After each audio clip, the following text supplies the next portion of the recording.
Então, olá pessoal, mais um vídeo de cálculo 2, até os vídeos produzidos em série. E aqui um vídeo mais rapidinho, espero eu, para falar uma propriedade das funções que pode ajudar na obtenção de séries de Taylor e Maclaurin. Por exemplo, a gente já viu em aula que a função f de x cosseno de x é dado pelo somatório de n igual a 1 a mais infinito, de menos 1 na n mais 1, vezes x na 2n menos 1 sobre 2n menos 1 fatorial, né? E o centro dessa série é o a igual a zero, porque é uma série de Maclaurin, né? A série de Maclaurin é com esse centro de série, e que o intervalo de convergência são os reais. Isso significa que a função pode ser escrita como um somatório infinito, né? E se a gente for ver os primeiros termos dessa sequência, se o n igual a 1, vai ficar menos 1 na 2, vai ficar mais 1, então, vezes x na 1 sobre 1 fatorial. Os termos são alternados em relação ao sinal, então o próximo vai ser x ao cubo sobre 3 fatorial. O próximo x na 5 sobre 5 fatorial. O próximo menos x na 7 sobre 7 fatorial, lembrando que os sinais ficam alternados e que 2n menos 1 gera os ímpares. Então, fazer até o 11 fatorial aqui, né? E reticências. Bom, e quem é a derivada dessa função?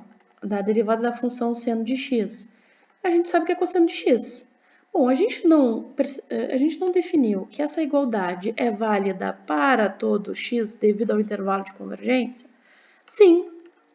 Então, se a gente derivar dos dois lados, a gente continua com a igualdade. Então, a derivada de seno de x é cosseno de x. A derivada, agora pensando no outro lado da igualdade, a derivada de x é 1. A derivada de x ao cubo sobre 3 fatorial é 3x ao quadrado sobre 3 fatorial, né? O sobre 3 fatorial é constante, então continua multiplicando.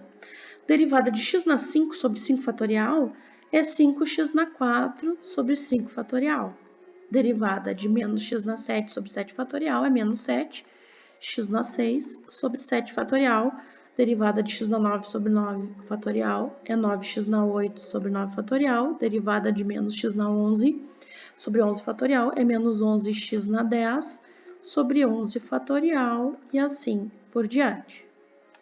Isso significa que, na verdade, se a gente obter o termo geral dessa soma infinita, na verdade, a gente já está escrevendo a série de Taylor da função cosseno de x, né? Só pela derivada da função seno de x. Né? Então, igualdade para todo x nos garante que a gente pode fazer isso. Então, vamos tentar agora simplificar essas derivadas, né? A derivada, como ficou aqui, para conseguir deduzir o termo geral né, da série de Maclaurin da função cosseno de x. 3 sobre 3 fatorial dá para simplificar, fica x ao quadrado sobre 2 fatorial, assim como 5 com 5 fatorial.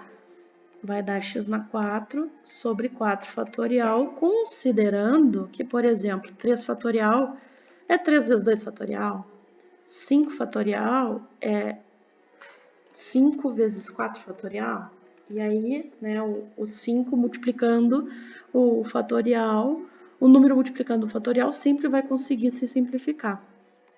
Aqui o 7 vai simplificar com 7 fatorial e vai ficar 6 fatorial. O 9 vai simplificar com o 9 fatorial e vai ficar apenas 8 fatorial. Então, aqui, ó, a gente pode deduzir esse termo geral. Começa no 1, então a gente pode começar com n igual a 1 a mais infinito, começa nos positivos, então também vou escrever menos 1 elevado a n mais 1.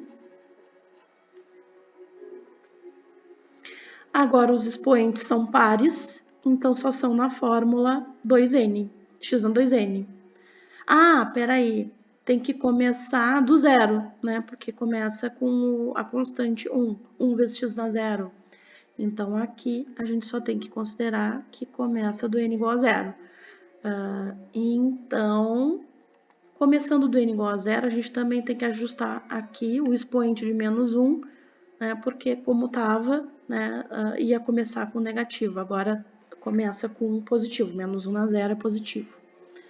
Então, menos 1 na n vezes x na 2n sobre 2n fatorial. Só tem que botar o parênteses, se não botar o parênteses só fica diferente de 2n fatorial. Isso aqui, sem parênteses, primeiro a gente faz o n fatorial, depois multiplica por 2, por isso que é diferente.